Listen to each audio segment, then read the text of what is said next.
हरे कृष्णा। आज हम सभी श्रवण करेंगे श्रीमद् भागवतम के अंतर्गत पंचम स्कंद नवम अध्याय और 18वें नंबर श्लोक से आज हम प्रारंभ करने जा रहे हैं। ओम नमो भगवते वासुदेवाय। ओम नमो भगवते वासुदेवाय। ओम नमो भगवते वासुदेवाय। हम प्रसंग जो सुन रहे हैं वह महाराज भरत का, और फिर उनका एक मृग जन्म हमने सुना, और जो हम अभी सुन रहे हैं करंटली वो है उनका जड़ भरत वाला जन्म।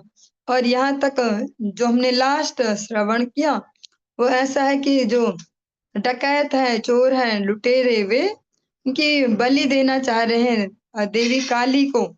लेकिन जब वो भी देखती हैं कि ये मेरे मूर्ख भक्त, जो सो कॉल्ड भक्त है मेरे, वो मेरे सामने एक परम भक्त की जो सच में भक्त है, क्योंकि जो बलि दे रहे थे उनके लिए स्वयं ही लिखा है कि अपनी मन मर्जी की विधि से कर रहे थे, स्वविधिना। लेकिन जो प्रामाणिकता से भक्ति कर रहे हैं भरत जी, उनकी बलि मुझे देना चाह रहे मेरे नाम से, मेरे नाम को आगे करके, तो वो इस महान जो पाप किया जाने वाला इतना बड़ा अत्याचार है उसको सहन नहीं कर पाई और अपने श्री विग्रह को फाड़ के वहां पर प्रकट हो गई। यहाँ तक हमने श्रवण किया। आज हम इससे आगे श्रवण कर रहे हैं। विषममर्ष रोषावेश रभस विलसित भ्रिकुटी विटप कुटिल द्रष्टारुणे क्षणाटोपाति भयानक वदना हन्तु कामे वेदम महाट्टहास मति संभरे संरंभेण विमुच्यन्ति ततो उत्पत्य पापीयशां दुष्टानां तेनैवासना वृक्कण शीर्षणा गलाच्छ्रवन्तं शृगाशवमत्युष्णं सह गणेन निपीयाति पानमद विवलोच्यस्तरां स्वपार्षदैः सह जगौ नर्त च विजहार शिरः कंदुक लीलया। अब हम श्रवण करेंगे कि फिर उन्होंने जो उनके भक्त खुद को कहते हैं उनका उन्होंने क्या हाल किया। एक भक्त को, एक वैष्णव को पीड़ित करने के लिए किए गए अत्याचारों को न सह सकने के कारण क्रुद्ध देवी काली ने अपनी आंखें चमकाई और उनके कराल वक्र दांत दिखाए, जो उनकी दाढ़ है वो दिखाए। उनकी लाल लाल आंखें दहकने लगी और उनकी आकृति डरावनी हो गई। उन्होंने अत्यंत भयावना रूप धारण कर लिया, मानो वे समस्त सृष्टि का संहार करने को तत्पर हों। वे बलि वेदी से तेजी से कूदी और तुरंत ही उन चोर उचक्कों के सिर उसी तलवार से काट लिए जिससे वे जड़ भरत का वध करने जा रहे थे। इतनी स्पीड से सब किया। फिर छिन्न सिरों वाले उन उदच्चकों, चोरों के गलों से निकलने वाले तप्त रक्त को पीने लगी, मानो मदिरा आशव पान कर रही हूँ। वास्तव में उन्होंने अपने गणों के सहित, जिनको हम कहते हैं ना डाकिनी साकनी या डाइन चुड़ैल ऐसे थे, उस आशव का पान किया। फिर इस रक्त से प्रमत्त होकर वे सब उच्च स्वर से गाने और नाचने लगी, मानो समस्त ब्रह्मांड का संहार कर डालेंगी। उसी समय वे अपने सिरों को गेंद के समान उछाल उछाल कर खेलने लगी। ये बहुत ही सेंसिटिव श्लोक है और हर श्लोक में लगभग यही सुनाई देता है, लेकिन हर श्लोक ऐसा ही। यहाँ पर हम इसको अनेक अनेक एंगल से देख पाएंगे। एक तो जो सच में शुद्ध भक्त हैं उनको कभी भी भयभीत नहीं होना होता है। भगवान हमेशा उनकी रक्षा में, और भगवान का जो पूरा सिस्टम है वो उनकी रक्षा में होता है हमेशा। सुदर्शन देव हमेशा रक्षा में है और सारे देवी देवता भी उनकी रक्षा में होते हैं। हम लोग ठीक उल्टा भाव कर लेते हैं कि हम ठाकुर जी का कर रहे तो ये नाराज हो जाएंगे, वो नाराज हो जाएंगे। हाँ, नाराज हो जाएंगे अगर हम कपटता से कर रहे हैं। अगर दिल में थोड़ी सी भी दुख दुख है ना कि मैं ये नहीं कर रहा हूँ तो कुछ गड़बड़ है, तब जरूर नाराज हो जाएंगे। जब पूर्ण समर्पण भाव से कर रहे हैं, जब पूर्ण फोकस है, इसको कैसे समझेंगे? इस जगत का एक छोटा सा एग्जांपल ले सकते हैं। कुछ विद्यार्थी ऐसे होते हैं जो अच्छे से अपनी स्टडी पर ही फोकस करते हैं, उनके लिए पेपर आना ना आना कोई वैसी बड़ी बात नहीं होता कि कुछ डर लगने लग गया, अब दुख हो गई है, पेट खराब होने लग गए, बुखार आने लग गया ऐसा। वो बल्कि खुश होते हैं एग्ज़ाम आते हैं तो, कि चलो इसमें फिर हमें टेस्ट करने को मिलेगा कि हम कहाँ पर हैं ऐसा चेक करने को मिलेगा। और कुछ ऐसे भी होते हैं जिनको पेपर के नाम से ही डर लगने लग जाता है, हाँ, ऐसे भी। तो जो भक्त होते हैं जिन्होंने सच में सरेंडर कर दिया है, फिर वो ये जो है ना द्वंद्व और भय, वीतरागा भया क्रोधा, ऐसा आपने श्रवण किया था श्रीमद् भगवद गीता में लगभग 1.5-2 साल पहले जब आप श्रवण कर रहे थे। वीतरागा भया क्रोधा, इन सब भावनाओं से हटके फिर भगवान में प्रसन्नता पूर्वक लगना होता है। भयभीत होके और किसी ऐसे लौकिक आकांक्षा से या ऐसे भगवान की ओर जा रहे, तो ठाकुर जी भी उसी वैसे ही अट्रैक्ट है हमसे जैसे हम हैं। फिर वो भी वैसे नहीं है, हाँ। जैसे इस जगत में देखते हैं ना, माता-पिता या किसी भी रिलेशन में देखते हैं, सारी वाइब्रेशनें आपस में जाती हैं इधर-उधर, पता चल ही जाता है कौन छल से कर रहा, कौन नहीं कर रहा है ऐसे। तो फिर भगवान तो परम पिता है। तो जो धैर्य से भगवत प्रेम के कारण भगवान के लिए कुछ कर रहे हैं, भगवान उसको भी समझते हैं। ऐसे भक्तों को फिर सोचना नहीं पड़ता कि ऐसा होगा तो मेरा क्या होगा, वैसा होगा तो ऐसा। क्योंकि उनका फ़ोकस ही दूसरी जगह है। अगर जिसका एक जगह अच्छे से फ़ोकस लगा है, ब्रज गोपियाँ कहती हैं उधो मन न भये 10-20, एक जो था वो गयो हरि संग। वो एक एक ही तो होता है मन, एक जगह कॉन्शियसनेस लगेगी, फ़ोकस एक ही जगह लगेगा। या तो प्रेम में ही होगा या भय में होगा या इधर-उधर, 10 जगह नहीं जा सकती कॉन्शियसनेस। तो जो एक जगह फ़ोकस करते हैं, जो मामेव ये प्रपद्यन्ते, मामेव ये प्रपद्यन्ते, मुझे ही मामेव, माम एव मुझे ही जो भजते हैं, माया में तम तरन्ति थे। तो माया में माया कौन है? उनकी जो दुर्गा देवी है, जो उनकी शक्ति है, जो उनकी बहन के रूप में, भगिनी के रूप में उनके साथ अवतरित होती है। वही यहाँ पर काली देवी उनका ही एक स्वरूप है। अभी सबने नव दुर्गा का सबने अभी आनंद लिया है। उनके अलग-अलग रूप जहाँ पर जैसी नीड है वैसे। पर ये भी समझना होगा कि वे भगवान की शक्ति हैं। जो उनके लिए बहुत सारे प्रणाम मंत्र बोले जाते हैं ना, या देवी सर्वभूतेषु शक्ति रूपेण, कहीं बुद्धि रूपेण, कभी ऐसे-ऐसे। लास्ट में सब जगह एक ही चीज़ कॉमन है, नारायणी नमोस्तुते, नारायणी। भगवान की शक्ति है, भगवान के सिस्टम को संचालित कर रही है, भगवान से ऊपर नहीं है, वो कहीं नहीं बोलती मैं भगवान से ऊपर हूँ, नारायणी। तो जब उन्होंने देखा कि वो भगवान के भक्त को, जो सच में भक्त है, आडंबरी नहीं, दिखावे वाला नहीं, कि इज्जत बहुत मिलती है भगवान के नाम से, ऐसे नहीं। जैसे झूठे-झूठे कंठी पहन ली, झूठे तिलक लगाया और आचरण वैसे ही। जब वो देखते हैं आचरणशील भक्त है, और ये तो इतना भक्त है कि उसको ये भी फर्क नहीं कि गला कटने ही वाला है, बस तलवार चली पड़ी है। इतने में बिजली की फुर्ती से अपने विग्रह को फाड़ के प्रकट होती है, उनकी रक्षा करती हैं। उनकी रक्षा जो करती है पहले उनका नाश करती है जो नाश करना चाह रहे हैं, और उसी तलवार से लो तुम इससे इनको मारते तुम्हारा ही। और जो उनके संगी साथी हैं, जैसा हम सुनते भी हैं, श्रीमद् भगवद गीता बहुत ही बोल सकते हैं प्रामाणिकली और बहुत ही स्पष्टतया, बिना पक्षपात के, बिना डरे, बहुत अच्छे सा श्लोक है। यान्ति देवव्रता देवान् पितॄन् यान्ति पितृव्रता भूतानि यान्ति भूतेज्य यान्ति मद्या जिनोपिमा। मुझे भजेंगे मेरे तक पहुंचेंगे। सब व्यवस्थाएं हैं जो जिसको भजेंगे। हम यहाँ पे अच्छे से श्रवण कर पा रहे हैं। काली मैया के जो उपासक होंगे, फाइनली क्या होगा? जो ईमानदारी से उनकी भक्ति कर रहे हैं, उनके लोक को प्राप्त होंगे और उनके साथ रहेंगे। जैसे भगवान नारायण के धाम जो जाते हैं वो उनके जैसे ही चतुर्भुज रूप में उनके पार्षदों के जैसे हो जाते हैं, और जो काली मैया के लोक को जाएंगे वो उनके पार्षदों जैसे हो जाएंगे, जिनका हम वर्णन सुन भी रहे हैं कि जिनके थोड़े डिफरेंट से नाम है, जिनको मैं अच्छा नहीं मानते, और जो रक्तपान कर रही है। ऐसे हमने भगवान भोलेनाथ के गणों के बारे में सुना था, राजा दक्ष के यज्ञ में कैसे कैसे हैं वो। इसीलिए ये बहुत सूक्ष्म राज्य है, भक्ति राज्य, आध्यात्मिक क्षेत्र बहुत सूक्ष्म है। इसको स्वयं विवेक युक्त होकर जब समझना चाहेंगे तभी समझ में आएगा। कोई फोर्सफुली घुसा नहीं सकता बुद्धि के अंदर, क्योंकि इतने सेंसिटिव मार्ग है। भगवान शिव के साथ जो रहते हैं वो कौन है? भूत प्रेत। अगर ऐसा किसी थर्ड पर्सन को बोलने जाओ तो 2 जूते भी मार सकता है। कैसे बोल रहे हो तुम ऐसे भोलेनाथ के लिए? हम तो ऐसे भोले बाबा के भक्त हैं, ऐसे-ऐसे, हाँ। लेकिन उसको सेंसिटिव बुद्धि से समझेंगे कि हमें फाइनली गति क्या चाहिए। हाँ, उस प्रकार से हम अभी इस जीवन में तैयारी कर सकते हैं। यहाँ पर किसी का द्वेष कोई वो नहीं है। यहाँ अपनी अपनी गति को डिफाइन करने का एक बहुत सुंदर मौका है।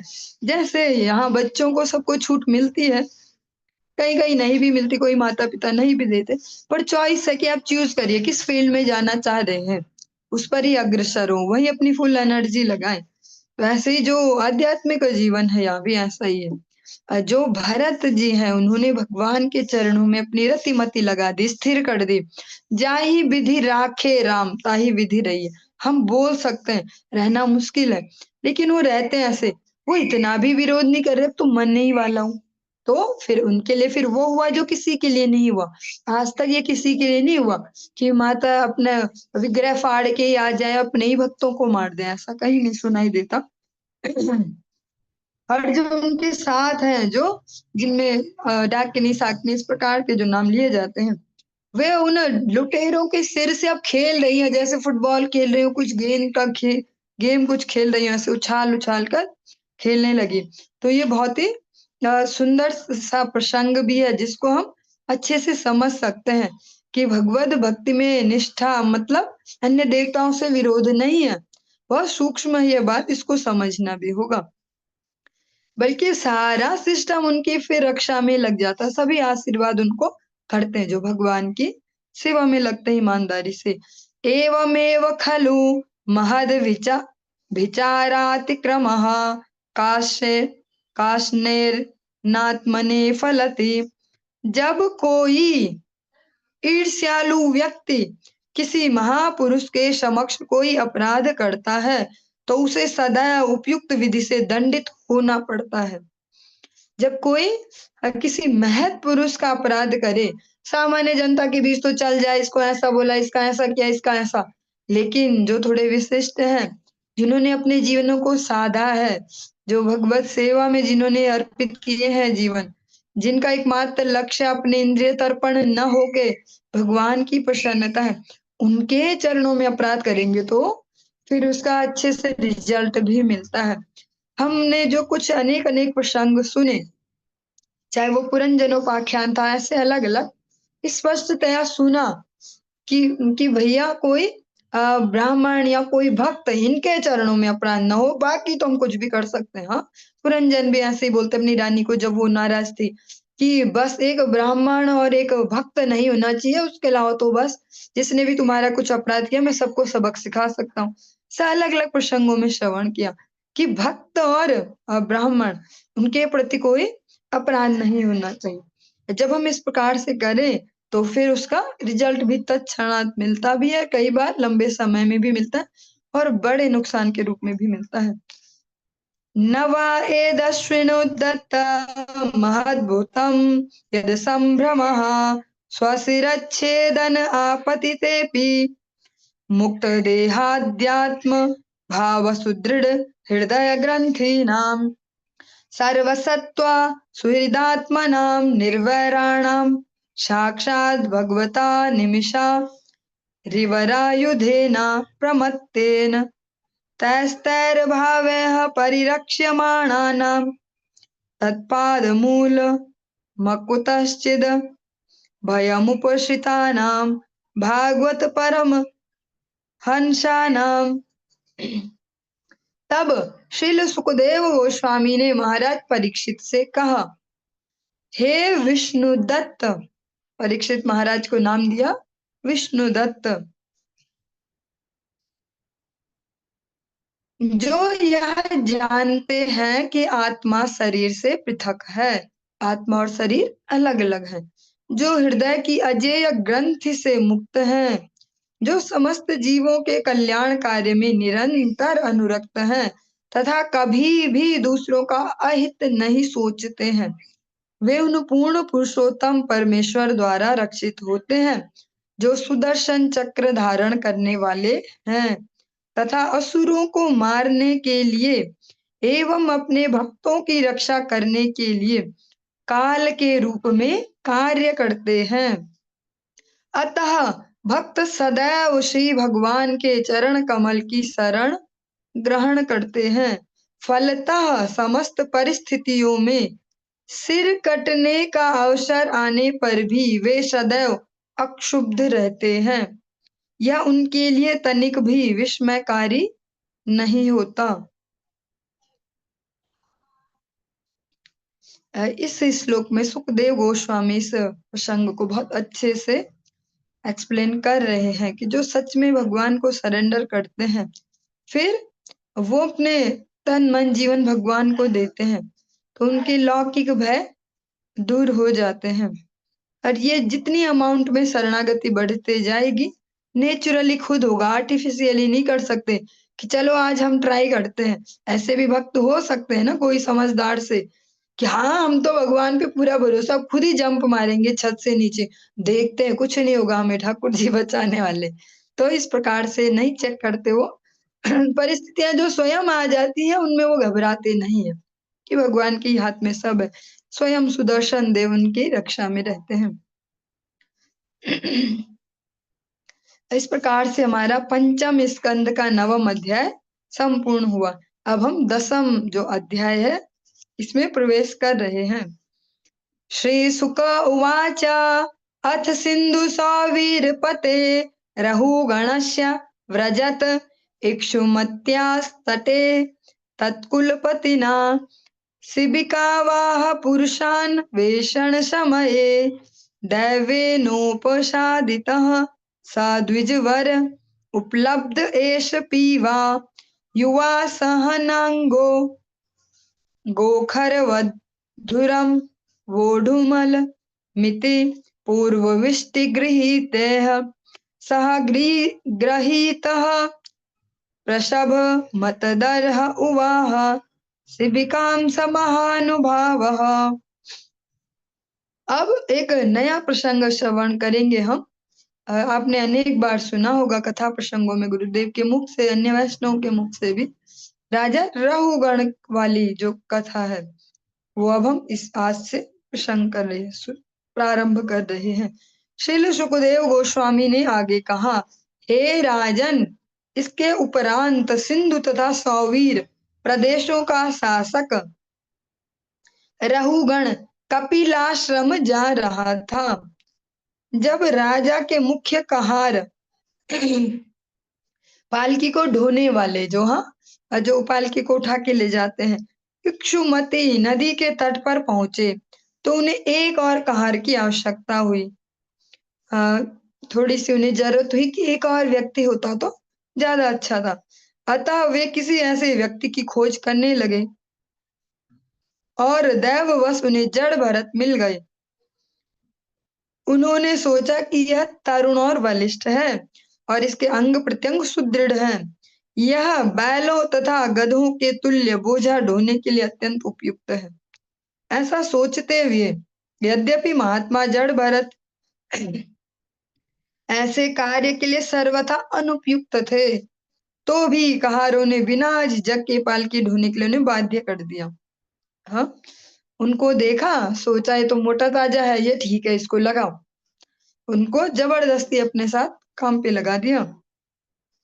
यदा हि द्विजवरस्येषु मात्रावलोकानुगतेर्न समाहिता पुरुष गतिस्तदा विषमगतां स्वशिबिकां रहुगण उपधार्य पुरुषानधि वहत आह हे वोढारः साध्वतिक्रमत किमिति विषम मुह्यते यानमिति। किंतु अपने अहिंसक भाव के कारण जड़ भरत पालकी को ठीक से नहीं ले जा रहे थे। जैसे ही वे आगे बढ़ते, हर थोड़े से 3-3 फुट पे आगे वे यह देखने के लिए रुक जाते कि कहीं कोई चींटी पर पांव तो नहीं पड़ रहा। अब वो बाहर से तो दिखाते ना जड़ जैसे कि मैं भूत सा हूं, मूर्ख सा हूं, पर है तो नहीं। तो वे सूक्ष्मता से देखते भी चलते, कोई चींटी वीटी तो नहीं रास्ते में। तो फिर इससे क्या होता, फलता वे अन्य कहारों से तालमेल नहीं बैठा पा रहे थे, क्योंकि जो बाकी के थे वे तो चल रहे थे बस नॉर्मली, उन्हें क्या मतलब नीचे क्या ही जो दबरा पाँव में। लेकिन जो जड़ भरत है उन्हें तो देखना है कि कहीं मेरे पाँव के नीचे कोई छोटी सी चींटी न कुचली जा रही है। इसके कारण पालकी हिल रही थी। अतः राजा रहुगण ने तत्क्षण कहारों से पूछा। और अंदर जो राजा बैठे फिर उनका भी तो कुछ हो रहा होगा ना, ऐसे डिसबैलेंस, कभी मुंडी लग रही हो, कुछ हो रहा हो। तो उन्होंने फटाफट से पूछा, तुम लोग इस पालकी को ऊंची नीची करके क्यों लिए जा रहे हो? अच्छा हो यदि इसे ठीक से ले चलो, ढंग से ले जाओ जरा, तुम बार बार ऊपर नीचे क्यों कर रहे हो? ऐसा कहा।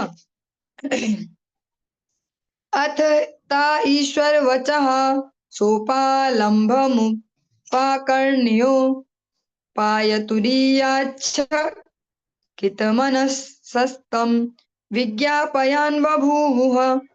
जब कहारों ने महाराजा रहुगण की धमकी सुनी तो वे उसके दंड से अत्यंत भयभीत हो गए और उनसे इस प्रकार कहने लगे।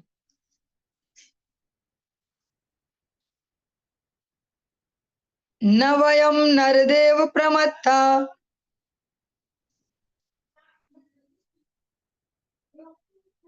भवन्नियमानुपथाः साध्वेव वहामः। अयमधुनैव नियुक्तोऽपि न द्रुतं व्रजति नानेन सह वोढुमुह वयं पारयाम इति। हे स्वामी, कृपया ध्यान दें कि हम अपना कार्य करने में तनिक भी असावधान नहीं है, हम ठीक से ही कर रहे हैं।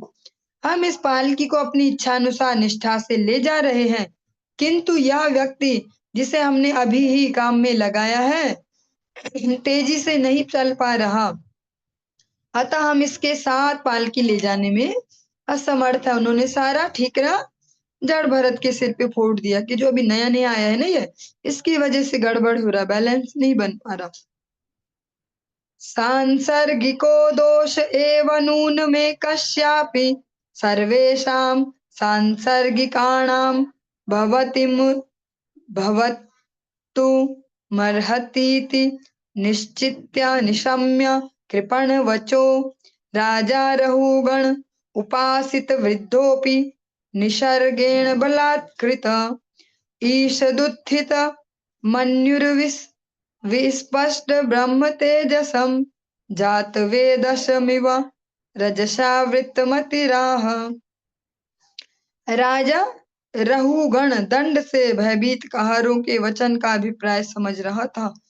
उसकी समझ में यह भी आ गया कि मात्र एक व्यक्ति के दोष के कारण पालकी ठीक से नहीं चल रही। यह सब अच्छी प्रकार जानते हुए और उनकी विनती सुनकर वह कुछ कुछ क्रुद्ध हुआ। यद्यपि वह राजनीति में निपुण एवं अत्यंत अनुभवी था, उसका यह क्रोध राजा के जन्मजात स्वभाव से उत्पन्न हुआ था। वस्तुतः राजा रहुगण का मन रजोगुण से आवृत था, अतः वह जड़ भरत से, जिनका ब्रह्म तेज राख से ढकी अग्नि के समान सुस्पष्ट नहीं था, इस प्रकार बोला। राजा ये भी समझ गया इनकी गलती नहीं है, किसी एक ही आदमी की गलती है, और फिर उनकी भी सुन ली कि हमें माफ कर दें, हमने कुछ नहीं किया ऐसा। अब एक लाइन है बहुत सुंदर सी, राजा यद्यपि राजनीति में निपुण है और अत्यंत अनुभवी है, बहुत एक्सपीरियंस भी है, राजनीति भी आती, कहाँ पे कैसी बातें बोलनी नहीं बोलनी, किससे कैसा व्यवहार, ये सब, लेकिन फिर भी उसका यह क्रोध राजा के जन्मजात स्वभाव से उत्पन्न हुआ था। फिर भी जो एक स्वाभाविक स्वभाव होता है, जिन जिन वर्णों में हमें जन्म मिलता है उनके हिसाब से भी हमें स्वभाव मिलते हैं, और फिर जिन वर्णों को हम अपने आप स्वीकार कर लेते हैं, क्योंकि हम अपनी क्रियाओं से वर्ण भी चेंज कर लेते हैं अपने, उनके वजह से भी हमें स्वभाव प्राप्त होते हैं। ब्रह्म बलम महाबलम क्षत्रिय बलम धिक बलम, जो ब्राह्मण का बल है उसकी विद्या में है, उसके आचरण में, और जो क्षत्रिय का बल है वो अधिक बल, उसको जल्दी क्रोध होना एक क्षत्रिय का गुण है। सेना में जो जाएंगे उनके पास यही गुण अधिकतर होता है कि बस हमेशा तैयार रहेंगे, वरना क्यों मारे वो किसी को, ये हमला भी करे तो क्या, पर उनके स्वभाव में भी वो एग्रेशन है, इसलिए क्षत्रिय उनको कहा जाता है। जो सैनिक होते हैं या ऐसे रक्षा वाले जो कार्य करते हैं उनको क्षत्रिय कहते हैं। तो राजा यहाँ पर क्षत्रिय वंश में जन्म भी मिला और कार्य भी अभी क्षत्रिय का ही कर रहे हैं, राजा हैं। तो इसीलिए कहा जरन का स्वाभाविक जो स्वभाव है क्षत्रिय बलम दिग्बलम। वस्तुतः उनका मन जो है वो रजोगुण से आवृत था और वो रजोगुण में ढके हुए हैं। और जो जड़ भरत है उनका जो विशुद्ध सत्व गुण है, विशुद्ध भक्ति का जो तेज है, वो उनके जो भार से, जैसे अग्नि में ऊपर राख होती है ना, कोई कोयले हो अंगारे हो ऊपर से राख हो तो दिखाई नहीं देंगे लाल लाल, तो ऐसे जो उनका तेज है वो दिख नहीं रहा भी। सांसारिक ऐसे बोल सकते हैं मलिनता से, धूल मिट्टी से उनके शरीर में तेज स्पष्टतया लक्षित नहीं हो रहा। उनसे फिर राजा ने ऐसे बोला, अहो कष्टम भ्रातर भ्रातृव्यक्त मुरु परिश्रांतो दीर्घ मध्वानमेक एव उहीवान सुचिरम नाति पीवा न सहन नांगो जरसा चोपद्रुतो भवान सखेनो एवा पर एते संघटिन इति बहु विप्रलब्धो अप्यविद्यया रचित द्रव्य गुणकर्माशय स्व चरम कलेवरे अवस्तुनि संस्थान विशेष हम ममेत्यनध्यारोपित मिथ्या प्रत्ययो ब्रह्मभूतस्तूष्णीम शिविकाम पूर्वदुवाह। और जो सतोगुण रजोगुण तमोगुण जिनके जीवन में जो भी गुण अधिक होता है उसके स्वभाव में भी दिखेगा फिर वो। हाँ, राजा जो रहुगण है अभी रजोगुण में है, तो वो अभी हम सुनेंगे किस प्रकार से फिर टोंटिंग वाली भाषा में बात करेंगे। कुछ लोग होते हैं ना सीधे सीधे बात नहीं करते, घुमा फिरा के टोंट अधिकतर तैयार रहेंगे टोंट कसने को। इनका रजोगुण अति हाई है और तमोगुण भी मिश्रित हो सकता है इस जगत में। तो सामान्यतः ये तो बात रहुगण की हो रही है, सामान्य मनुष्य की नहीं। वो तमोगुणी तो नहीं है, इस जगत में तो अधिकतर ये तमोगुण से ही होता है। राजा रहुगण ने जड़ भरत से कहा, हे भाई, यह कितना कष्टप्रद है। तुम निश्चित ही अत्यंत थके हुए लग रहे हो, क्योंकि तुम बहुत समय से और लंबी दूरी से किसी की सहायता के बिना अकेले ही पालकी ला रहे हो। इसके अतिरिक्त बुढ़ापे के कारण तुम अत्यधिक परेशान हो। हे मित्र, मैं देख रहा हूँ तुम न तो मोटे ताजे हो न ही हट्टे कट्टे हो। क्या तुम्हारे साथ के कहार तुम्हें सहयोग नहीं दे रहे? सीधे सीधे नहीं बोल रहे, घुमा फिरा के टोंटिंग वाली भाषा में, जो है ठीक उसका उल्टा। और इसमें एक और बात हम और भी ऐसा, जैसे हम इस भक्ति राज्य में प्रैक्टिस में लगते हैं ना, जैसे जैसे हमें गुरु वैष्णव प्रैक्टिस में लगाते हैं, एक बात हम सब अपने अपने जीवन में प्रैक्टिकली देख पाएंगे और सब अपने जीवन को खुद ही तोल पाएंगे। ये कोई और नहीं बता पाएगा कि तू पहले ऐसा था अब ऐसा हो गया, या पहले ऐसी थी अब वैसी हो गई। ऐसे हम अपने स्वभाव में अंतर देख सकते हैं। जो हम अभी सुन रहे हैं ना, राजा रहुगण वो इस प्रकार की भाषा और एक छोटे मजदूर को कह रहे। हाँ, ऐसे हम भी देखते हैं कि जैसे हमारे जो जीवन है अलग अलग अलग अलग स्वभाव है, लेकिन जब इधर भक्ति की प्रैक्टिस में लगते हैं गुरु वैष्णव के अनुगत्य में, धीरे धीरे हमारी धुलाई होती है। पहले के जो स्वभावों की मलिनता है सब गायब होती है और अलग अलग प्रकार से भगवान कभी ऐसा चैलेंज लाएंगे, कभी वैसा सीन लाएंगे। धीरे धीरे धीरे धीरे हमारे स्वभाव की अच्छे से धुलाई होती है। ऐसा कोई नहीं है कि पहले दिन जैसा था वैसा ही होगा। हाँ, जो ठीक से प्रैक्टिस कर रहा हो उसकी धुलाई अवश्य होती है।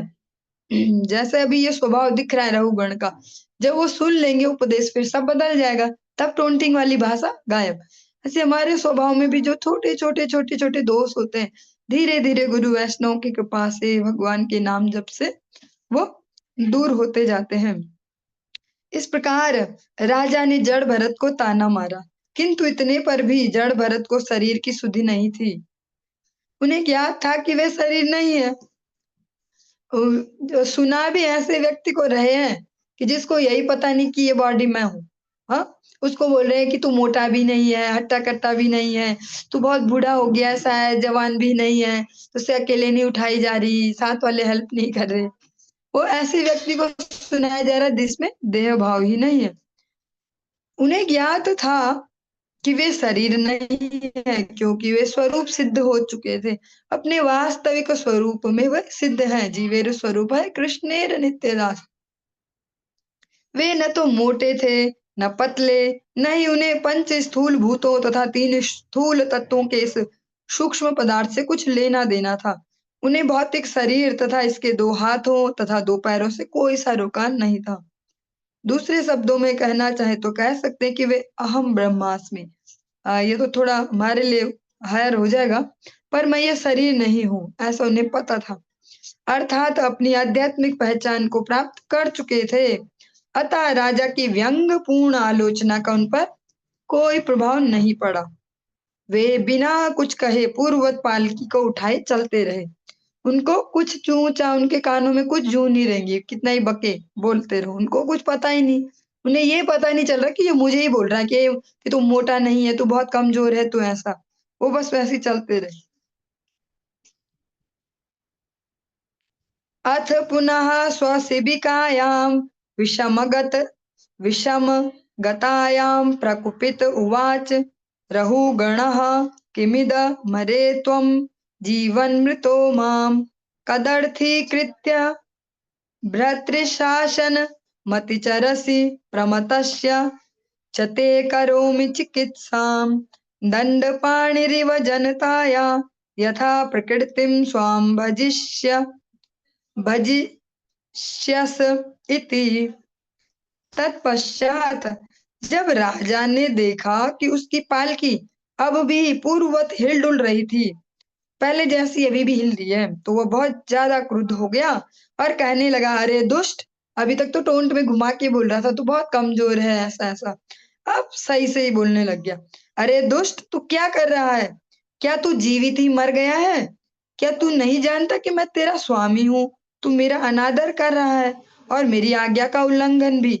इस अवज्ञा के लिए मैं अब तुझे मृत्यु के अधीक्षक यमराज के समान दंड दूंगा। मैं तेरा सही उपचार किए देता हूँ, जिससे तू होश में आ जाएगा और ठीक से काम करेगा। पूरी वैसी लैंग्वेज है जैसे हम सभी कभी यूज करते हैं या कर चुके हैं या करेंगे। कि तेरा दिमाग खराब है, हाँ, तुझे कुछ पता नहीं है, हाँ मैं बताता हूँ। अब तेरे लिए यमराज मैं ही बन जाता हूँ, यमराज जैसे ही तुझे दंड देता हूँ।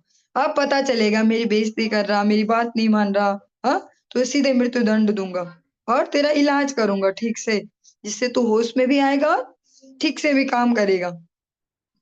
एवं बहुवा बद्धमपि भाषमाणं नरदेवाभिमानं रजसा तमसानुविद्धेन मदेन तिरस्कृताशेष भगवत्प्रियनिकेतं पंडितमानिनं स भगवान् ब्राह्मणो ब्रह्मभूत सर्वभूत सुहृदात्मा योगेश्वरचर्यायां नातिव्युत्पन्नमतिं स्मयमान इव विगतस्मय इदमाह। राजा रहुगण अपने आप को राजा समझने के कारण देहात्म बुद्धि से ग्रस्त था और भौतिक प्रकृति के रजो तथा तमो गुणों से प्रभावित था। दंभ के कारण उसने जड़ भरत को अशोभनीय वचनों से दुत्कारा। जड़ भरत महान भक्त और पूर्ण पुरुषोत्तम भगवान के प्रिय धाम थे, मतलब प्रिय भक्त है। यद्यपि राजा अपने आप को बड़ा विद्वान मानता था, किंतु वह न तो भक्तिमय सेवा में स्थिति महान भक्त की अवस्था से और न उसके गुणों से परिचित था। जड़ भरत तो साक्षात श्री भगवान के परम धाम थे। यहाँ पर हम सुन पा रहे दो जगह स्पष्ट थे, उनके लिए परम धाम यूज किया गया, भगवान के धाम के सदृश है। और अपने हृदय में ईश्वर के स्वरूप को सदैव धारण करते थे। वे समस्त प्राणियों के प्रिय मित्र थे और किसी प्रकार की देहात्म बुद्धि को नहीं मानते थे। अतः वे मुस्कुराए और इस प्रकार बोले। अब वे बोलना शुरू करेंगे। हाँ, जैसा हम श्रवण करते ना वैष्णव वंदना में, तुम्हार हृदय सदा गोविंद विश्राम, गोविंद कहे न मम वैष्णव पराण। इसी बात को लेके यहाँ पे इनको परम धाम कहा जा रहा है कि तुम्हारे हृदय सदा गोविंद विश्राम, गोविंद कहाँ विश्राम करेंगे, चैन से कहाँ रहता है कोई। हम लोग कभी यात्रा जाते हैं या रिश्तेदारी में या कहीं कहीं जाते हैं, जब घर लौट के आते हैं जिसको हम घर समझते हैं और जिससे हमारी आसक्ति है कि ये मेरा घर, ये मेरा कमरा, ये मेरा बिस्तर, जब उस पे लेटते हैं, अब ठीक है, अब बढ़िया लग रहा, हाँ, पायो परम विश्राम, ऐसा स्थिति हो जाती है कि भैया घर ही बढ़िया, अपना घर ही बढ़िया। वैसे ही भगवान का जो परम विश्राम है वो कहाँ होता है, उनके धाम में। तो भक्त का हृदय भगवान का धाम ही है, जिसका शुद्ध अंतःकरण है, इसीलिए उनको परम धाम वर्ड से 2 जगह संबोधित किया है। वे देहात्म बुद्धि में तो नहीं है, पर जो राजा है अभी अ, उनमें राजा होने का अहंकार भरा पड़ा है और साथ साथ बुद्धिमान होने का, वो भी आज के इंटेलेक्चुअल लोगों जैसे ज्यादा पढ़े लिखे थे। उन्हें भी गलत फहमी थी कि मुझे तो सब कुछ ही आता है ऐसे, एक तो राजा का पद भी हो गया, ऊपर से अपने ज्ञान का अहंकार, तो फिर ये भी नहीं देखा कि मैं वचनों को गिरा कहाँ रहा हूँ, बोल किसको रहा हूँ, एक छोटे से मजदूर को मैं इतना डांट रहा हूँ, उसके सामने एकड़ी दिखा रहा हूँ। चलिए बिना नाम लिए एक ऐसा ही एक्सपीरियंस शेयर करते हैं। हमारे जानने वाले में कोई माता जी थी, वो बहुत बड़ी पोस्ट पे थी, गवर्नमेंट कॉलेज में प्रिंसिपल के पद पे। तो सैलरी उनकी लगभग आज से 8 साल पहले 73,000 के अराउंड हो गई थी और एक छोटे से गांव में उनकी पोस्टिंग हुई।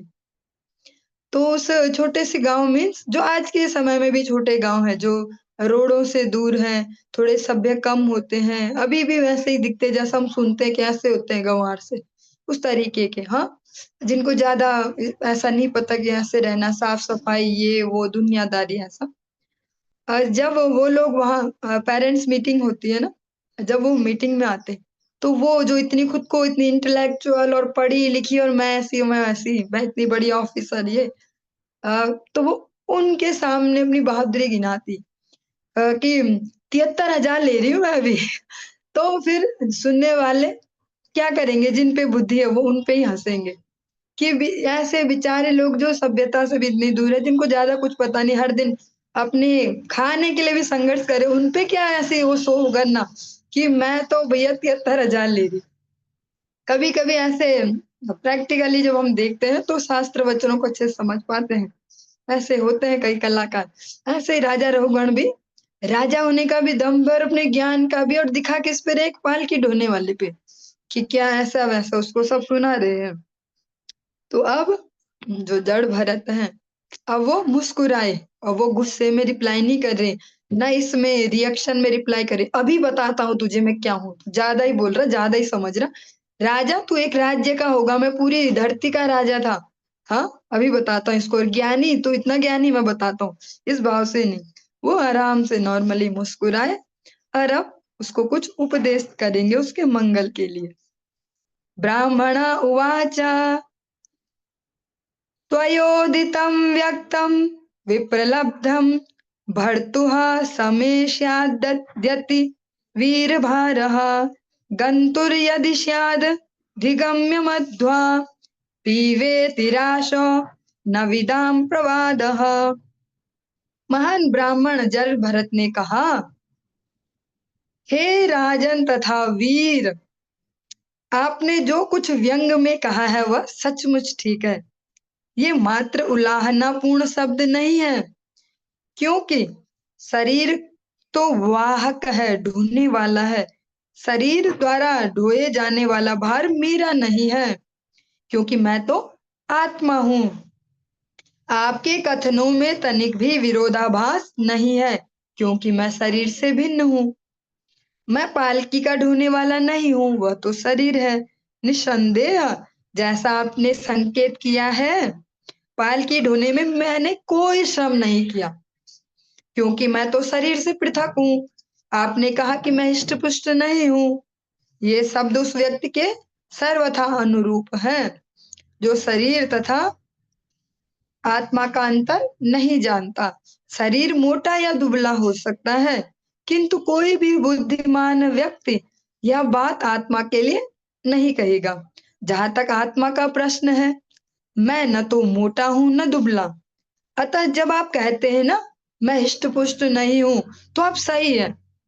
और यदि इस यात्रा का बोझ और वहां तक जाने का मार्ग मेरे अपने होते तो मेरे लिए अनेक कठिनाइयां होती, किंतु इसका संबंध मुझसे नहीं, मेरे शरीर से है, अतः मुझे कोई कष्ट नहीं है, क्योंकि वो तो अनेक शरीरों से होते हुए भगवत भक्ति में इतना स्थिर होते हुए उस यात्रा को कर रहे हैं ना, तो उनका हम जैसा आर्टिफिशियल भाव भी नहीं है। वो इसको नॉर्मली ही कह रहे हैं। ऐसा नहीं है कि दिखावे के लिए कह रहे हैं कि मैं तो आत्मा हूँ, हाँ मैं शरीर नहीं हूँ, मैं तो आत्मा हूँ। वो सच में उस स्थिति में है।